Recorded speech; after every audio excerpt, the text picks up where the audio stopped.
Nachamu, Nachamu, Ami. La Haftara de cette semaine, les premières paroles de la Haftara de cette semaine, où le prophète Hoshea nous dit que Dieu vient nous consoler, mais pas n'importe quel consolation, double consolation. Double consolation qui veut dire la consolation absolue. Une consolation illimitée. En d'autres mots, la venue de Mashiach. Eh bien, ceci est la première semaine des Shiva de Nechemta, de 7 semaines de consolation qui suivent les 3 semaines de deuil de Shiva Asar Betamuz à Tisha B'Av et qui nous mènent vers Rosh Hashanah, vers la nouvelle année, un nouveau début. Et s'il y a une question intéressante qui peut se poser, c'est la première semaine de consolation.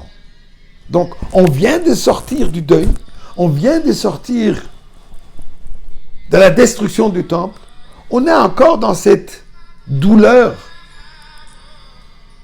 du galout, on est encore sous cette impression de la destruction du temple.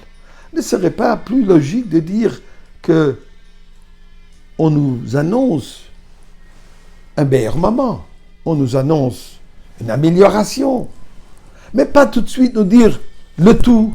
Je vous sors immédiatement de l'exil. Je vous sors immédiatement de Galout pour aller entièrement vers la Géoula.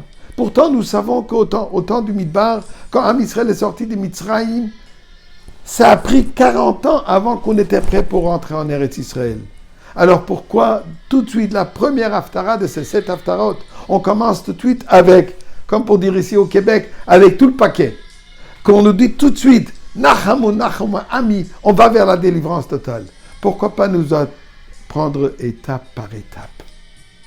Eh bien, écoutez une pensée du rabbin Itzi Horowitz, qui est le shliach de Rebbe en Californie, que malheureusement souffre de la maladie ALS, où son corps est complètement immobile. La seule manière comment il peut communiquer, c'est à travers les yeux, qu'il peut regarder sur un écran, et comme cela, il écrit des lettres par lettre, il partage ses pensées. Donc c'est une personne qui vit dans la souffrance totale. Et c'est de cette manière qu'il fait sa shlichut. Et toutes les semaines, il envoie des messages extraordinaires. Et voilà ce qu'il dit. À savoir qu'Am Israël, non, on ne se contente pas d'une amélioration de notre situation. On veut, on demande, on est prêt pour la Géoula totale. Et pourquoi? Puisque nous savons que tout cette 2 millénaires de souffrance, 2 millénaires d'exil, qui vient suite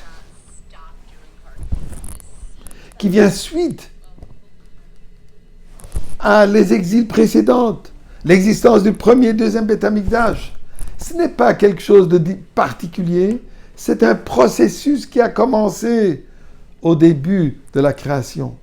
Et ce processus, il est pour quelle raison? Pour arriver au but. Et le but, c'est quoi? Comme on dit dans le pasuk de l'Haftara, Venigla kvod Hashem verao kol basar yardav. Et la gloire de Dieu sera révélée. Et toute chair ensemble verra qui pi Hashem diber, que c'est Dieu, que c'est la bouche de Dieu qui a parlé. Qu'est-ce que ça veut dire? La bouche de Dieu qui a créé le monde. Vayomer Hashem, et Dieu dit, qui est la lumière, qui est le monde. Cette même bouche qui a dit, Anochi, Anochi, qui a dit les 10 commandements. C'est cette bouche que nous entendons continuellement. 5781 ans. que nous entendons ces mêmes paroles. Les paroles de quoi? De créer pour Dieu une résidence ici dans ce monde. Donc, on ne se contente pas d'une petite amélioration, même d'une grande amélioration. Ce que nous demandons, c'est la transformation totale. Ça, c'est ce que la Torah, c'est ce que le prophète dit. Effectivement, je vous la donne. Nachamu nachami, pourquoi? Puisque vous allez recevoir la Géoula totale avec Mashiach. Et que Dieu fasse que ce Shabbat soit pas seulement le Shabbat Nachamu, mais que ce soit le Shabbat de la Géoula, le premier Shabbat avec Mashiach dans le Beth Amikdash. Shabbat Shalom, mes chers amis.